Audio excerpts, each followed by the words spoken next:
Right, so it's the top of the hour, so we will get started. If you could please introduce yourselves in the chat, put your name, your state, and the main injury topic that you work on. It'll be very helpful for our presenters to have an idea of who's on the call with us today. So thank you all for joining us. This is our 17th State Technical Assistance webinar. And today we will be talking about a very important topic. So before we get started, we just want to acknowledge our funder. We are funded by the Health Resources and Services Administration of the U.S. Department of Health and Human Services.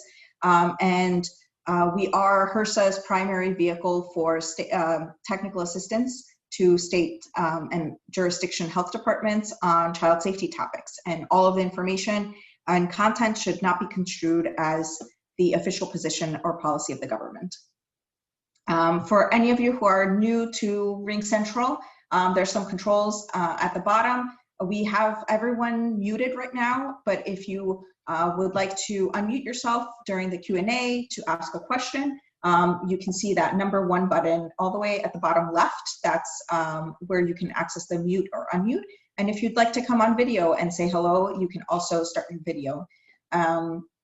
We do encourage you to stay muted when you're not speaking so that we can have as clear an audio as possible.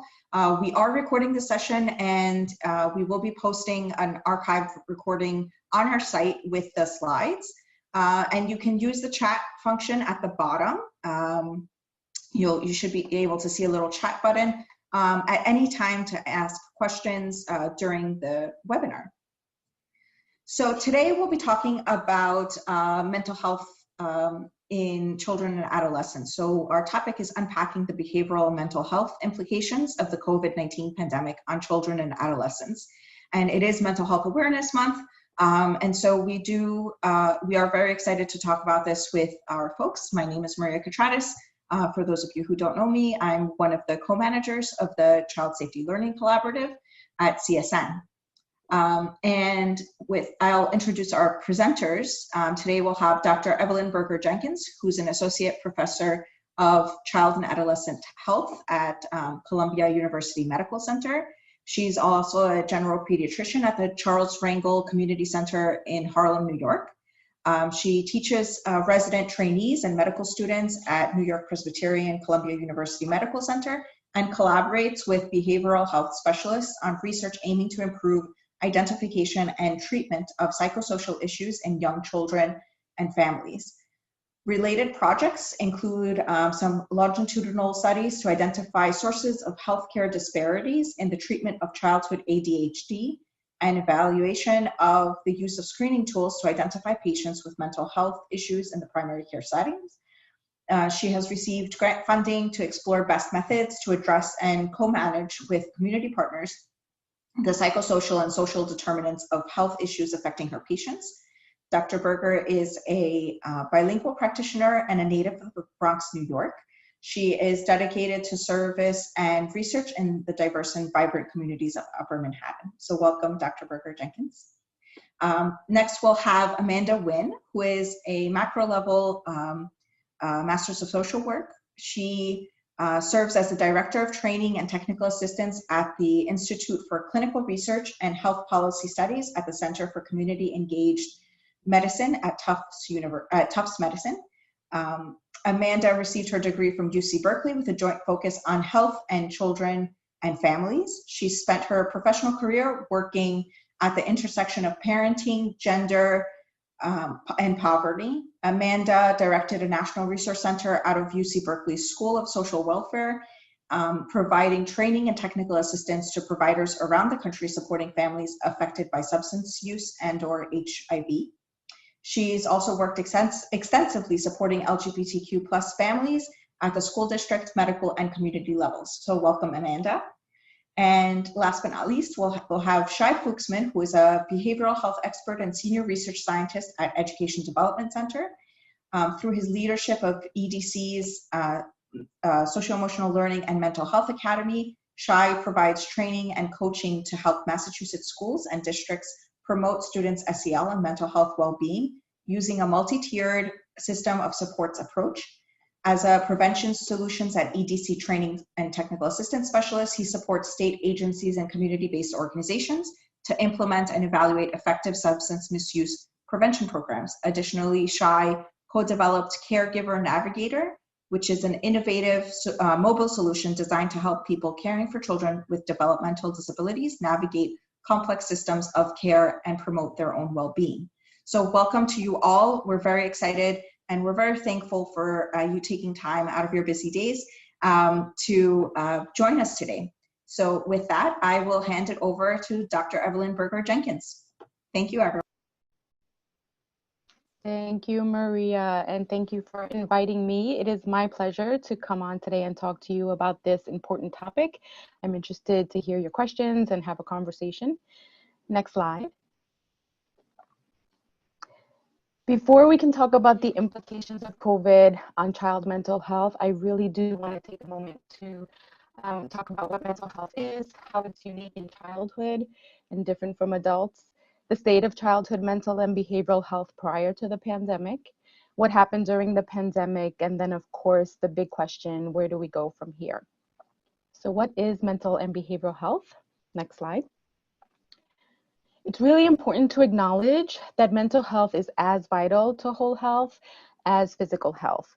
And we always say that we know this on paper, but in practice and in caring for our families, we do forget.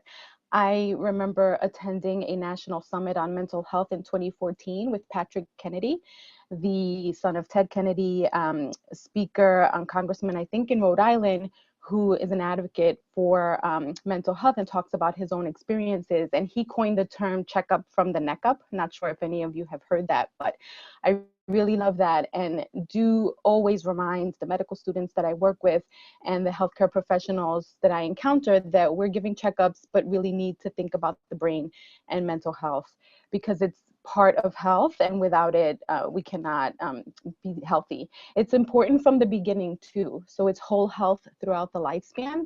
It's not just when children begin to talk and are in school or becoming young adults where they can tell us about their feelings. There's a such thing as infant mental health. There is mental health and brain development from the intrauterine time and from when children are born. There is a spectrum that we really do need to remember too. So in the healthcare profession, we always focus on disorders because that is our job. We have 10 to 15 minutes with each patient. We don't want to miss things. And so we focus right away. I think too, it's human nature on what's wrong. But it's really important to remember that mental health is health, and we can and should promote flourishing mental health, happy and healthy brains and minds.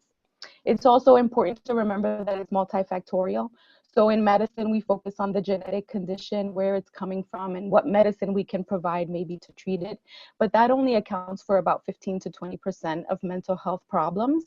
The overwhelming majority of factors that affect one's mental health, again, from infancy through adulthood, are environmental. And so we do need to focus on a biopsychosocial model. I'm sure lots of you have heard that term, but to find the best treatments and solutions for our families who are struggling.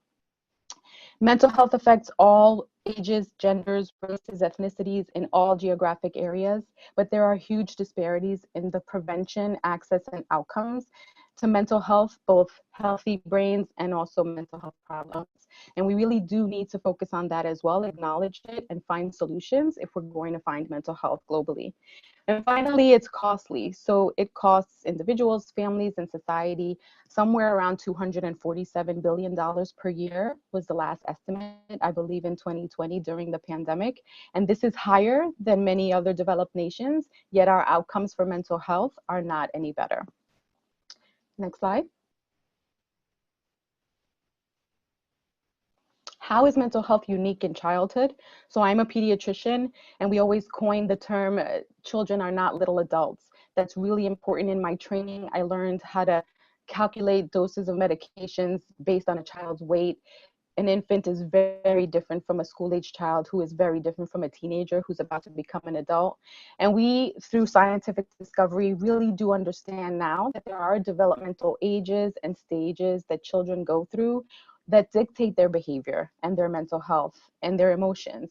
And often in child serving systems, we don't have a deep understanding of this. Even as a pediatrician, I still am teaching medical students and residents all the time that it may be normal, for example, for a 2-year-old who's struggling to learn how to speak and cope, to have tantrums and so on and so forth. And so we really do need to start with education of all of our child serving systems, our parents and each other, on what is development and what does that mean for mental health. That is where mental health comes from first. It's also important to remember that children are very plastic, so their brains are very plastic. And as I said before, in the first 2 years, there is a huge amount of development that's going on. And this is when great change can be made. This is an opportunity. And we know too, with challenges and with trauma, that it's important to focus on resilience, because those solutions really do help to build stronger brains that will help the children and families through the future. Children are especially vulnerable. And so, of course, it is important to help their families, their parents. They cannot seek help for themselves. I remember realizing as a young medical student where I wanted to get parenting training for one of my families that was struggling, that the only way they could get that parenting training was either through a very expensive parenting group on the Upper West Side. For those of you who know Manhattan, it's an affluent community, or through ACS, which was the Administration for Children's Services. So once there was an issue with behavior or discipline or concern for abuse, that was when our systems kicked in and provided parenting help for our families. And that was very disturbing to me. And finally, there's a lack of data and research in this area. It's very hard to learn from the research that has been done in adults. As I said, children are not small adults, and children are often not included in important research studies that help us learn what works best for children with respect to their mental health. Next slide. So what was the state of childhood mental health and behavioral health prior to the pandemic? In the next slide, we can see there was already an increasing prevalence of major disorders. And so this is from the latest MMWR, looking at mental health data from 2013 to 2019.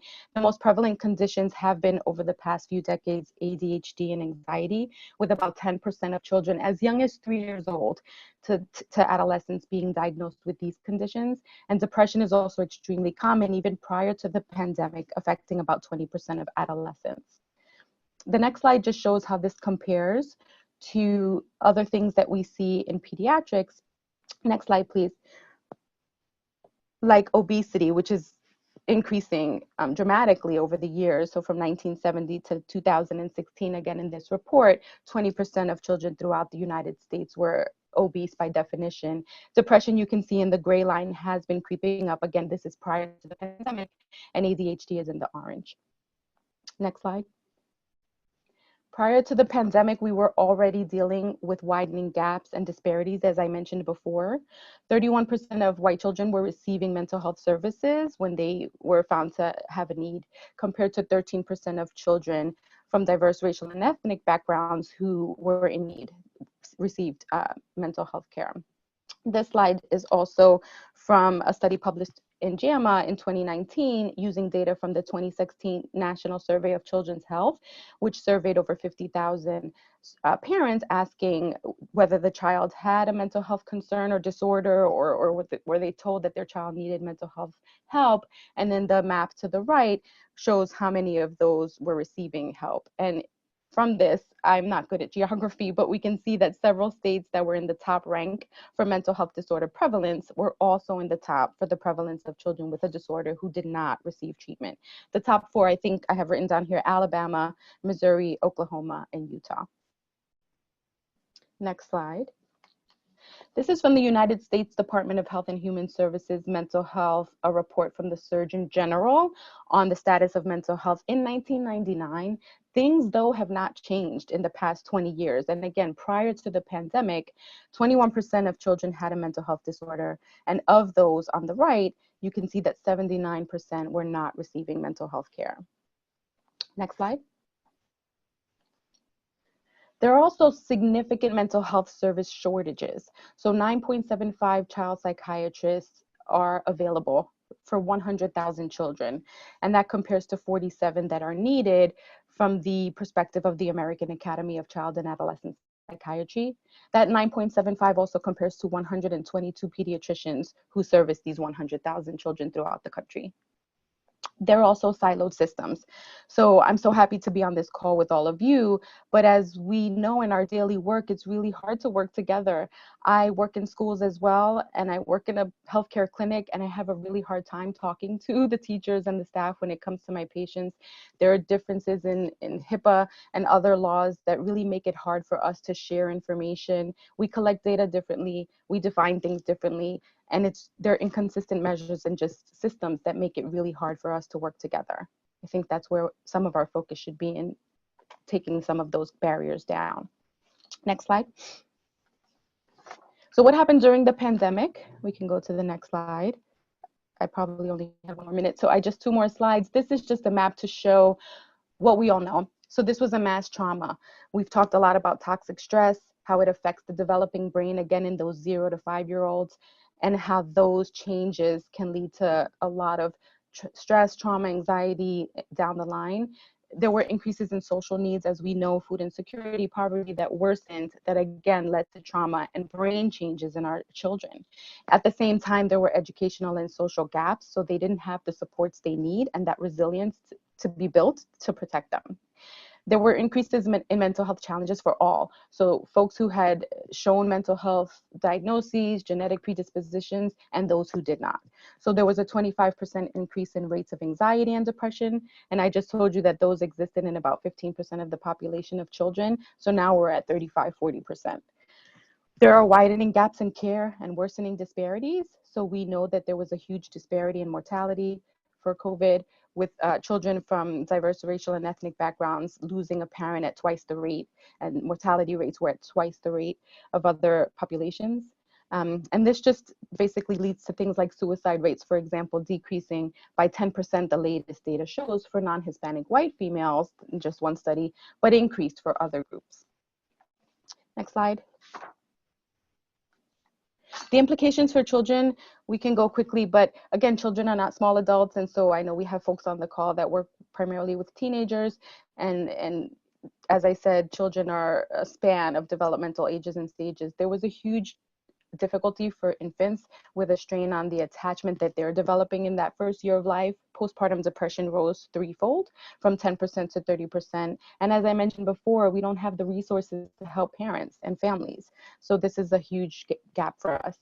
In preschool and preteen ages, this is when they're developing their sense of autonomy, control, self-esteem. And during the pandemic, there were lapses in this. They didn't have those opportunities, and they had increased stress. So we are seeing increases in hyperactivity naturally, not necessarily ADHD, but the precursor for it, and more anxiety because of this.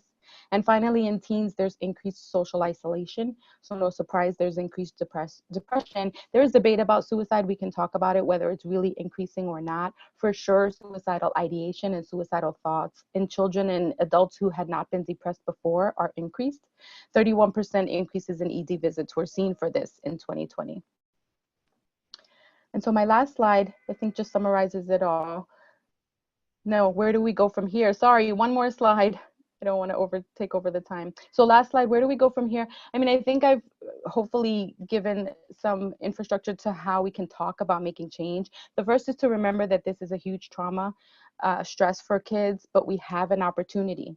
So one thing that's been great during the pandemic is that mental health stigma has come down.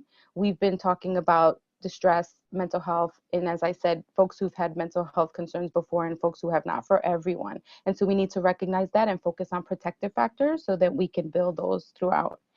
We need to focus on equitable solutions, so address inequities in prevention too, not just disorders, and treatment efforts, so that we can really focus and know where to provide the funding and the resources that we have, match those opportunities. Move healthcare upstream, again, to focus on prevention. So in primary care, I can talk about it later if anyone has a question, we're screening all the time for whole health, not just physical health, not just weighing our kids and checking their heights, but for mental health, as well as social determinants of health and their social needs. And then investing in primary care, communities, schools. All of you on this call recognize that there's a system that has to come together to really help children. We can't just do it in silos.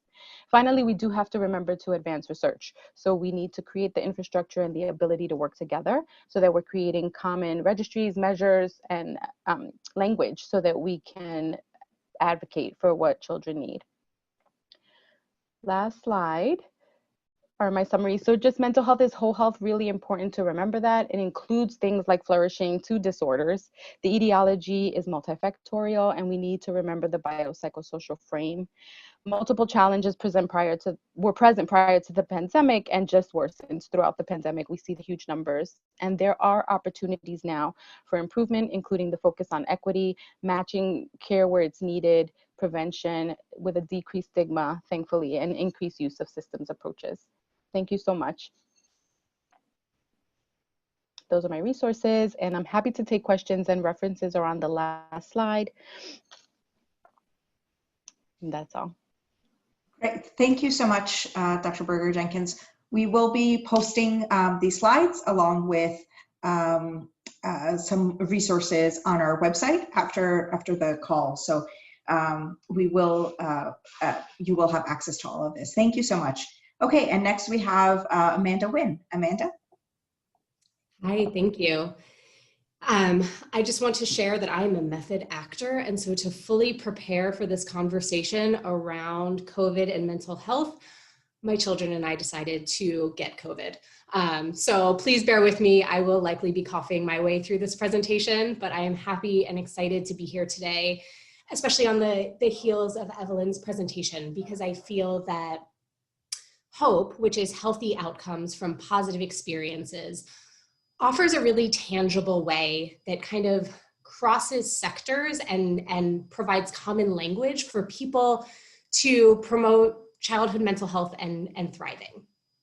Next slide, please.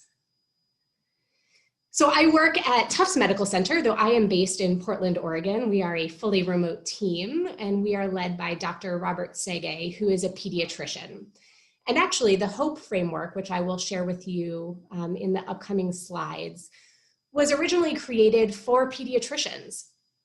Dr. Sege, knew that group, that is how he identified. And so when we first started training on this framework, it was largely in the medical sector. And we quickly realized that pediatricians are phenomenal people who have tons of access to kids and families, but they generally only have about 15 minutes a visit, a few times a year. And so to have the most reach, we needed to get in front of pretty much anybody who interfaced with kids and families. And so the framework quickly spread out to looking at, HOPE in K through 12 education, HOPE in home visiting, HOPE in child welfare, HOPE in juvenile justice, certainly HOPE in pediatrics too. But what we're going to talk about here, I think, is relevant, again, for anybody who interfaces with kids and families or who has kids and families. Next slide. So I'll walk you through just kind of a brief introduction to the framework before talking about what this really looks like in practice. Next slide. So HOPE exists because we believe that there has been a lot of emphasis on trauma and adverse childhood experiences, which has been phenomenal for the field, for the development of trauma-informed care, but often leads families and providers with this, okay, so now what? We know that trauma happened in this specific family. We know because of the adverse childhood experiences study that trauma often leads to poor outcomes in adulthood, but what can we do now? And so our team had really sought an answer to that what now question. And we fundamentally believe that, as Evelyn was sharing, children's brains are resilient. There's neuroplasticity that occurs not just in that 0 to 2 phase, but throughout our whole lives. Certainly with windows where that's more prevalent in the 0 to 2 in adolescence, but that our brain responds to all experiences, not just adverse experiences, but positive experiences too. And so we wanted to look at what kinds of positive childhood experiences seem to promote the best outcome. Next slide, please. Yet we are aware that so many of our screening tools focus on risk and what is going wrong, which makes sense, right? When a family comes to us, it's generally through a referral because something isn't going right. And so to talk with them about what is going well, what strengths are inherent to that family, doesn't necessarily fit into the forms we have in front of us, forms that often can codify implicit bias and create this presumption of deficit. So the HOPE framework really aims to kind of flip the script a little bit and presume family strength and work from there to figure out how to best support a family who has come to us with some needs. Next slide. So we are not new, we are not rocket science.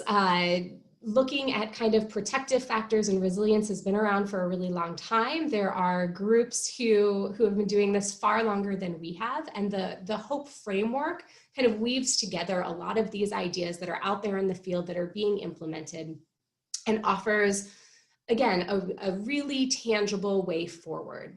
So we pull from the science of the positive. One of our co-creators is Jeff Linkenbach from the Montana Institute. The protective factors from strengthening families, which were created by Judy Langford, she's on our board of advisors. So we pull in a lot of these different existing frameworks to what we offer to communities, recognizing that we are not the be all end all. This work is out there. People are doing amazing work in the field of protective factors and promoting resilience. And we are just one of those options. Next slide. So how did this all start? Well, back in 2015, in the Behavioral Risk Factor Surveillance Survey, BRFIS for short, which is far more fun to say, that is a phone screen. I don't know how many of you are familiar with it. Happens in every state across the country. They call adults, they ask them to reflect on key experiences throughout their lifespan, correlate that with adult health. So in 2015, Wisconsin decided that they wanted to add in questions about positive childhood experiences, as well as adverse childhood experiences. So they asked those adults to reflect back on their childhood around kind of 7 key positive childhood experiences that they could recall. And then they correlated their answers with their current mental health. Next slide. And so these are the 7 questions that they asked in that 2015 survey in Wisconsin.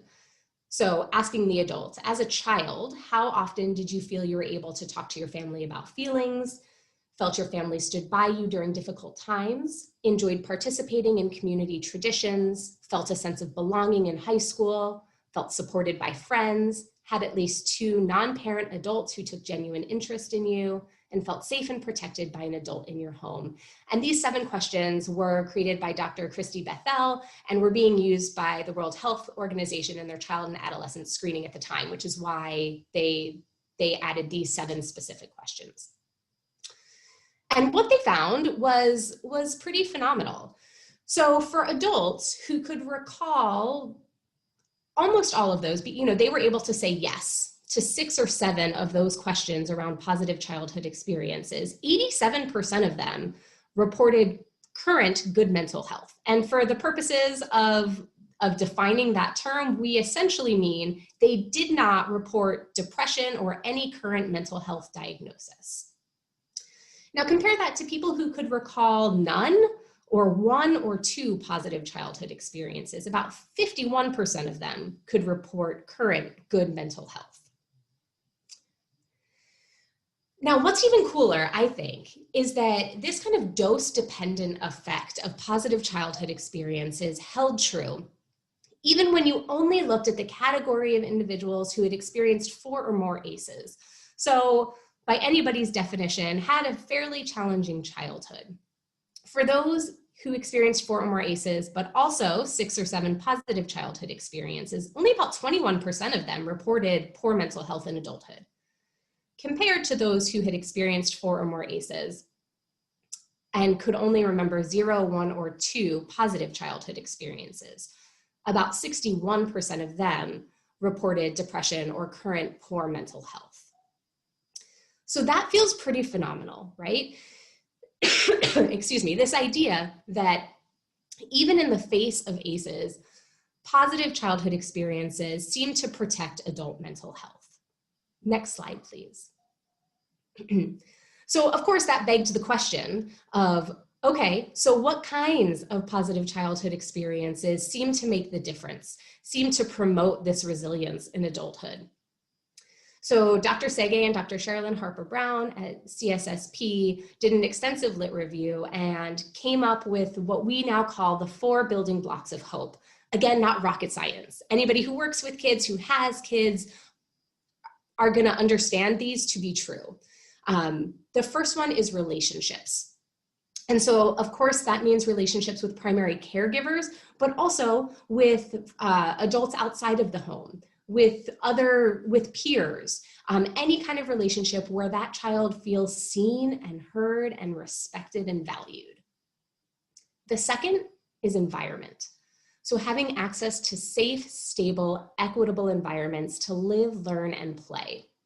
And we look at this as not just the physical environment being safe and stable, but also making sure that basic needs are met in all of those environments.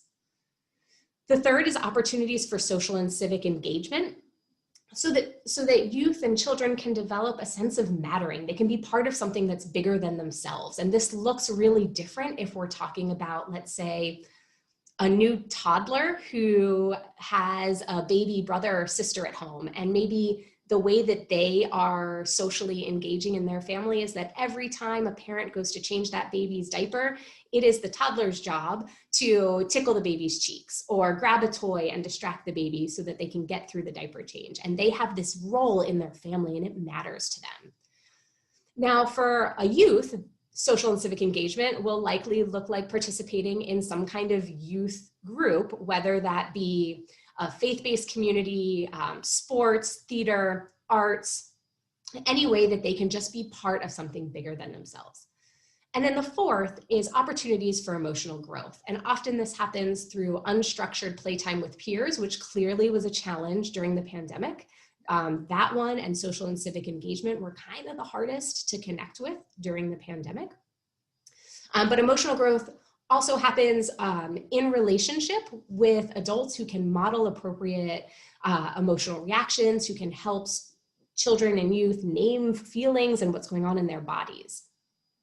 Important to note is that these 4 building blocks are buckets, but the community that you're working with kind of gets to decide what goes in the bucket, right? So this is going to look really different for a rural community in the South compared to a super liberal Bay Area community. The kinds of opportunities for social and civic engagement, the community should decide what's meaningful to them.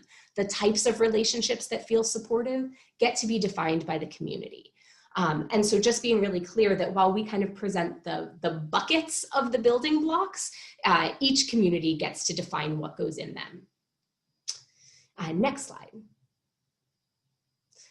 And so we have a ton of resources on our website. I've seen it go into the chat already, but essentially what we have seen during the pandemic is that the building blocks are more crucial than ever, and families are getting super creative about what this looks like, right? So opportunities for social and civic engagement, all of a sudden were over Zoom, but they were still happening. And helping any adult who interacts with children figure out, first of all, what access they already have to the building blocks, and then where they, as an adult in this child's life, can help them plug into other opportunities for access to the building blocks. We know that there is not equitable access to the building blocks as things stand now. We know that this creates long-term health disparities because there are certain children and youth who just don't have access to the kinds of positive childhood experiences, and that it really takes a village. Just like we wouldn't look at a family who has a high ACE score and kind of point a finger at them and say, what did you do? You know, we would understand that that ACE score largely came from a broken system that allowed a family to have that high ACE score. We wouldn't look at a family who isn't able to provide access to the building blocks and point our fingers at them. Instead, we would say, as a community, what can each and every one of us be doing to create a community that prioritizes these 4 building blocks? And in everything that we do, we're thinking about how all kids, regardless of socioeconomic status, of race, gender, sexual orientation, can access these building blocks in meaningful ways. I feel like I kind of sped through that, 1 for time, but 2 so that I wouldn't have a coughing attack. But I will be available for questions after, and if anything comes up, please do feel free to pop that in the chat. Great. Thank you so much, Amanda. This was a wonderful presentation. And as Amanda said, please feel free to put in some questions. There are some comments there from some of our participants. And we'll obviously come back to them at the end for Q&A. So thank you so much, Amanda. Okay, and next we'll move on to Shai. Shai? Okay, thank you so much, Maria. And thank you to my previous, to the 2 previous speakers for all the helpful information, but also for kind of setting me up now to talk about how some of these ideas that both of them talked about can be applied and are applied in the school system. Obviously, when we're talking about children and youth, they spend significant amount of time, if not at home, at the school. And so schools are an important place where we can support them in promoting positive mental health, much like Amanda talked about, but also to identify and support mental health needs and challenges. It's interesting that schools have become more and more a place where we as a community, as a society, we count on them, on educators and the school system to support students' mental health. There's obviously positives, pros and cons with that. But anyway, I'll talk more. So I'm going to talk more about what are some effective strategies for supporting children's mental health in schools. So next slide. So first of all, I'm going to go through the slide very quickly because I don't think I need to convince any of you that focusing on social emotional learning and mental health now is important. My previous speakers both talked to that. In thinking specifically about in the school context, some of the things that we know in beyond school context is that we already had a pandemic of mental health challenges among the entire population, but in the entire population, but specifically among US high school students. This was going on already before the pandemic, and the pandemic has exacerbated those mental health needs. So the pandemic didn't create the mental health crisis that we're having, but it certainly exacerbated it. Not only among students, but also more broadly among educators and parents. So kind of the whole kind of ecosystem of children has also been impacted by the pandemic in so many ways, including in terms of mental health. But also something else that is happening, which is a positive step, is that, like I was saying before, more and more schools are becoming, and districts are becoming aware of the importance of understanding mental health challenges and understanding that if a student comes into the classroom with a mental health challenge, with depression, with anxiety, with elevated levels of stress, they're not going to be able to learn. They're just, no matter how great of an educator you are, if your child is struggling, if your student is struggling with mental health, they're not going to be able to learn. And so they increasingly see the importance of focusing on mental health. And one of the specific steps in which school districts and schools have elevated their understanding of mental health is by incorporating mental health screeners and social emotional learning assessments to better understand students' mental health needs and also their strengths in terms of social and emotional competencies. But as they've been using the screeners, they're identifying students more and more as having mental health issues. And so, you know, it's one of those things where you want to use mental health screeners. You want to make sure you're screening for mental health challenges, but you also have to be ready to actually address those mental health challenges once they're identified. And so that is something that is, you know, the districts and schools are kind of catching up with. You know, now all of a sudden they know that so many kids are struggling with mental health, and now they need to figure out what to do about it. And that the inability to provide mental health supports certainly has inequities built into it, as my previous speakers mentioned. But also another reason for focusing on this now, and kind of the good news about it, is that there's also, at least for now, temporarily, federal funding and state funding going into mental health, and especially the state level. I'm sure you all know more about those funding streams than I do. So taking advantage of those mental health funding streams now to build strong systems for school districts that can be sustainable over time is critical before those funding sources begin to dry up. Next slide. Hopefully they won't, but we have to be ready for that. So again, this is a quick slide just to, not that my previous speakers all talked about the need for mental health increasing. So I'll just throw a couple of additional facts that I wanted to put out there that were kind of the ones that jumped at me from all the different data that is coming out. Most recently, the 2021 data from CDC showing that 37%, so over a third of all students, of high school students, are reporting poor mental health during COVID. 44% specifically reporting being sad or hopelessness, which are indicators, potential indicators of depression. That is an increase over the past several years, over the past 10 years.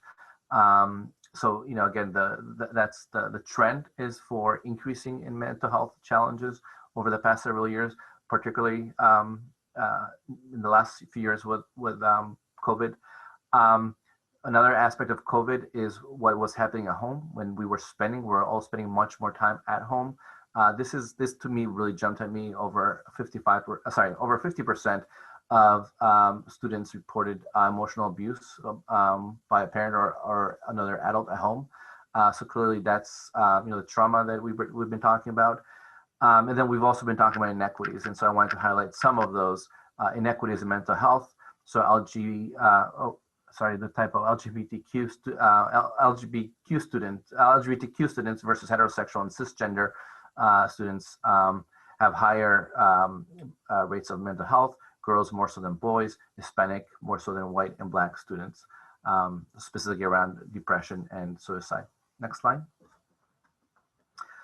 So that is the kind of setting the stage for why we should be focusing on SEL mental health and what can schools do about it. And so this is the framework that the field is moving towards. It's a multi-tier system of support. Some of you might be familiar with it.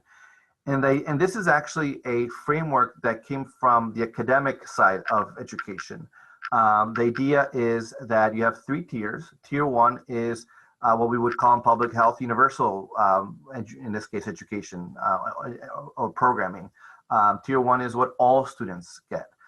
Includes social and emotional learning programs in the classroom, or social emotional practices, incorporating social and emotional learning into academic instruction, ensuring that that teachers are thinking more intentionally and systemically about how can I use my lesson planning to promote collaboration and relationship building, and how can we talk about emotional management and those kinds of important competencies that all children and really all adults need, and making sure that everyone is getting that through not only what happens in the classroom, but also promoting it through school-wide practices and policies. But then also understanding that some students are going to need additional supports because of challenges that they're dealing with exposure to trauma, or just other factors that might, those kind of risk factors that we talked about before, leading to additional needs. So tier 2 so we identify the students and we provide them either tier 2 or tier 3 supports. Tier 2 are usually small group supports, mostly for students with lower or moderate needs. And tier 3 is that intensive, individualized mental health supports. And the idea is not just about making sure those supports exist across all 3 tiers, but that we do so in a coordinated and cohesive system, so that everyone is kind of that is part of the system, part of the school system, is kind of talking to each other and coordinating it together. And so in the bottom of the screen, you see a couple of those key ideas, principles of making sure the system works together. So a leadership that is committed to supporting SEL mental health, providing that vision, that everything that we do is data-driven, and particular decisions that we're making about which program should we implement in the classrooms. Are they working? What are the specific areas of focus we should be focusing on? How do we identify students? And all of that is driven by data. that anything that we are implementing is implemented effectively, that we are, especially if we're implementing evidence-based programs, that they're actually implemented as planned. Focus on equity, it's a theme that I know keeps coming up in today's conversation, a very important theme. When we're looking at the kinds of supports we're providing, are they the right supports for the different groups and different challenges that those groups struggle with within the school system? And again, that there's communication and coordination across the system. And just to give you an example, if a child is identified or diagnosed with a mental health challenge, a mental health disorder, they're going to be getting that tier 3 intervention from a mental health specialist, ideally, hopefully. But that child is still going to spend most of their time in the classroom. And so having that, the person providing a tier 3 intervention and the classroom teacher providing tier 1 supports, they need to be in communication and coordination so that they're supporting the whole child. Next slide. So I'm going to go a little bit deeper into the idea of MTSS and what are some of the specific mechanisms to make sure that students are supported well in the school system. And then I'm going to end by talking about how can other entities outside of the school system support schools in this work. So first of all, another way of thinking about MTSS is, the tier 1 is SEL, mental health promotion for all, universal, as I said, and then the tier 2 and tier 3 are additional SEL mental health supports. One of the questions that oftentimes is asked is, where does SEL end and mental health begin? Social emotional learning is about building social emotional competencies like self-awareness, social awareness, responsible decision-making. In fact, I'm going to show you more about that in a second. And obviously, we know what we mean by mental health supports. Maria, if you can click for the animation. So this is kind of a way to think about where SEL mental health interact within the MTSS framework. So tier 1, we're really talking mostly about social emotional learning, helping students develop these important skills, but also including in that mental health promotion. Just like we want everyone to be thinking about physical health, not just when they're sick, but also when they're healthy, to stay healthy.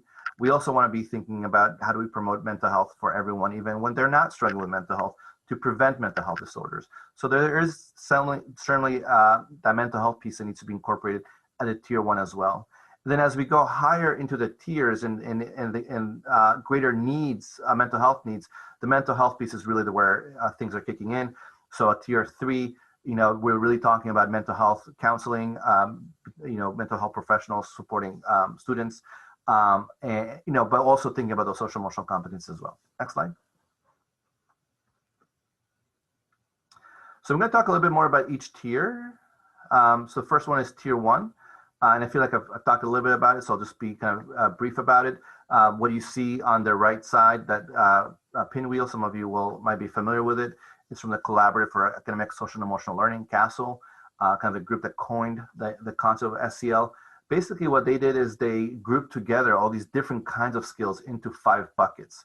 So self-management, managing emotions, that kind of thing, social awareness, showing empathy for others, perspective taking, relationship skills, how to form meaningful, positive relationships, how to work in teams, how to collaborate, responsible decision making, making good choices, having plans for achieving goals, and lastly, self-awareness, recognizing one's own emotions, self-efficacy, growth mindset, that kind of thing. When we talk about SEL and the tier 1, the important principles to keep in mind is it has to be intentional.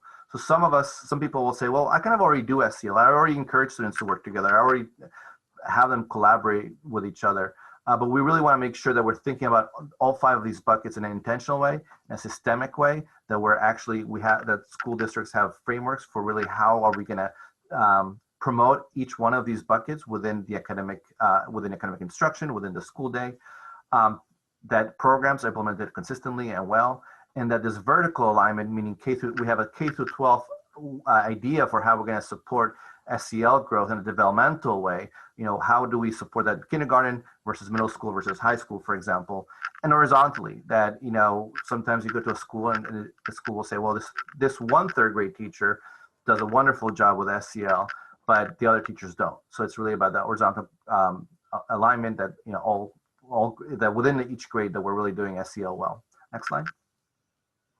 So that's tier 1. That's kind of the universal programming. to me, this image right here is kind of the heart of MTSS. It's how we actually identify and making sure that every student is able to get the right supports if they are struggling. And so you want to think about what is the process within the school system to ensure that students are identified and supported. This actually, by the way, applies to MTSS in academic context as well. So it begins with a referral. So one of the things I always say is we don't need to teach every single teacher to be a mental health expert, but we do need to make sure that they understand what are some basic red flags for understanding when a student might need some support. Whether a student is acting out, or on the opposite spectrum, if a student who's usually very engaged is beginning to be more withdrawn, that might be a red flag. As a teacher, you might want to just have, and as a school, you want to have a system where a teacher can say, you know what, let's take a look at the student. There might be something here happening. And then you collect data. You use those universal mental health screeners or other types of tools, conversations between a mental health provider and a student, just to kind of get a sense of what really is happening. Is there a struggle? Is something much deeper happening at home, or trauma, or something that is really should be identified and addressed? Then developing a student support plan. So what are we going to do about it? So the student is struggling. Now what? What does the student need? Do they need to be put into a small group support, trauma support group maybe that is being offered? Or if they're struggling with building relationships, do they need to be in some sort of students, some sort of social group, just to help build those social skills? Or do they need to see a counselor? And then have that plan be monitored over time to make sure that whatever intervention the student has is actually helping, and then reassessing and rethinking the plan, and keep making sure that that communication coordination piece is essential, that we're also communicating whatever the plan is with the teachers and the parents. Next slide. So these are some of the kind of things I was mentioning before, some of the ways to make sure that we are identifying students. Obviously, identifying mental health needs is critical. All adults in the building should know what the red flags are and how to refer students. Using validated with psychometric screeners, and then making sure that we know, and again, once we identify a child with, we use a screener to identify a student, how do we refer students to the right supports? And oftentimes that includes building collaboration with community-based mental health supports, because schools cannot always provide all the tier 2 and tier 3 supports. Next slide. This is just a diagram of a specific example of a school, how they might do it, having a student support team that kind of evaluates the data, the different ways in which, obviously it's an acute event. You don't want to wait till a student support team meeting. You want to deal with it right away. Other situations, you'll want to have it, the student support team kind of thinking about it, developing a plan, and then making referrals. Next slide. So just briefly, small group supports, I kind of already talked about it. Could include additional supports within the classroom if there's an SEL program, group-based mental health supports, including art therapy groups or social skills groups, and also engagement with family. Next slide. This is what it looks like in the pandemic. And then the tier 3 is the individualized interventions. So again, we're talking about for students who are really struggling with mental health, should include some sort of mental health screening to really identify what the challenge is. And oftentimes requires a partnership with mental health agencies. So you can see kind of the mental health agencies kind of offer the opposite kind of level of intensity. Mental health agencies are best prepared to provide a tier 3 intervention, kinds of interventions, while schools provide most of the tier 1. So kind of that thinking about that relationship, the inverse relationship is important. Next slide. So just a couple of other things to think about in terms of mental health partnerships with schools. Making sure that there's a good referral process. So how do schools, when they identify students, how can they refer outside? What is that referral process to make sure that schools are aware of the different resources within the community? It could also mean mental health providers coming into the schools. That's another trend in the field, is to have mental health providers who might charge insurance or who are just not paid by the school, but actually offering the services at school. It kind of breaks down some of the logistical challenges of having a parent take a child to a mental health provider, or through telehealth, which is another area that the pandemic has allowed us to consider more. And also making sure that schools are part of community-based coalitions, whether it's a substance misuse prevention coalition or a suicide prevention coalition, that there's that conversation between all the different partners in the community with the schools. And then that the outside mental health partnerships, another important role they can play is to provide ongoing professional development and coaching to school-based staff. So that was, I know it was quick, but that's kind of the basic elements of a good mental health support system in schools. Great, thank you so much, Shai. We'll be moving into Q&A, and I see that a couple of questions have already come up in the chat. So we would encourage you to unmute yourselves and ask your questions. Let's see, I know there's a question from Jennifer in Kentucky. Would you like to unmute and ask? Yeah, thanks. So we are looking to do a program in the schools here in Kentucky and kind of collaborating with the school system. And you talked about doing assessments after the teacher, guiding counselor, principal, whoever in the school has identified. What are those screeners that you guys are doing? Because we kind of have been looking at a couple different ones, and I was just curious what you guys are using. Is that a question for me? Yeah. I think so. I had answered to Shai. Oh, you go first. No, go ahead, Evelyn. I just put an answer in the chat while you were talking about the STQ because we use that in our school-based program in New York, and just the strengths and difficulties questionnaire is a really good one because it's hard to find validated screeners that are free, unfortunately, and in the public domain, but this one can be used, and it just has multiple domains and a risk stratification like Shai is talking about. So it's nice to see where the children are functioning in terms of their protective factors and skills, internalizing symptomatology, externalizing, and such. Shai? Awesome. Thank you so much. My answer to your question, and I'll put this in the chat in a second, is there's a great resource called the School Health Assessment and Performance Evaluation System. It's from the the National Center for School Mental Health out of the University of Maryland. And it's actually not a specific screener, but it's a repertoire, or like a library of mental health screeners. And it's nice because you can filter them and kind of based on age group or the kind of need, the particular need that you're screening for. So it's a great place to go because there are a lot, and finding the right screener and putting the right screener in place is critical. So that's one great resource. Thank you. Great. Anyone else? I see there were some questions. I know Amanda, you responded to a few. A question from Jennifer about surveys and data on youth response to increased socio-emotional learning in schools. Do we have any surveys and data on that? And some examples were like, do they see value in this? What do they like? What do they dislike?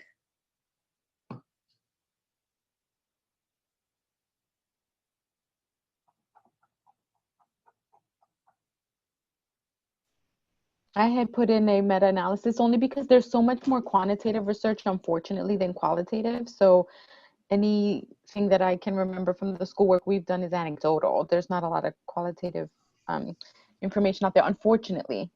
Shai, do you have other resources for feedback that we get from the students themselves and the parents? Yes, there's different SEL assessments which are different from mental health. Interesting, because it's also hard to engage the families when we've tried the benefits and like what feedback they give to the programs. Yeah, I was going to add, there's SEL assessments, and some are for students, and some actually, there's one company in particular, Panorama, that has a suite of SEL assessments, and they include a student assessment and a parent assessment. So that's one way to get information from students, both students and parents. They actually have a teacher version one too. But in general, I think that schools can put in place systems for. I mean, it's always good to get feedback from parents and engage parents and students. Great, thank you so much. And if you see, we've posted a number of resources that have been discussed in the chat, and we do encourage you to look at our site. When we post the archive recording, we'll post the slides as well. One last final thought from me, at least, about this topic is that the pandemic has provided a collective trauma. We are all affected by it in some capacity. And so it's important for us to remember that the adults who are addressing and creating these protective environments for kids are also undergoing the same trauma that they're trying to protect the kids from. So we have to remember that we have to create positive environments for everyone as we're collectively experiencing this pandemic. I really want to thank everyone for joining us today. Thank you to Evelyn, Amanda, and Shai for your excellent presentations. I'm sure that we're going to get more questions, so I'll definitely pass them along to you. We do have an evaluation in our chat, and we do encourage you to provide us some feedback. We do use it to plan future events and discussions. Thank you all for joining us today and taking time out of your day to be with us. And we look forward to seeing you in July on our next STAW. Thank you so much, everyone. Take care.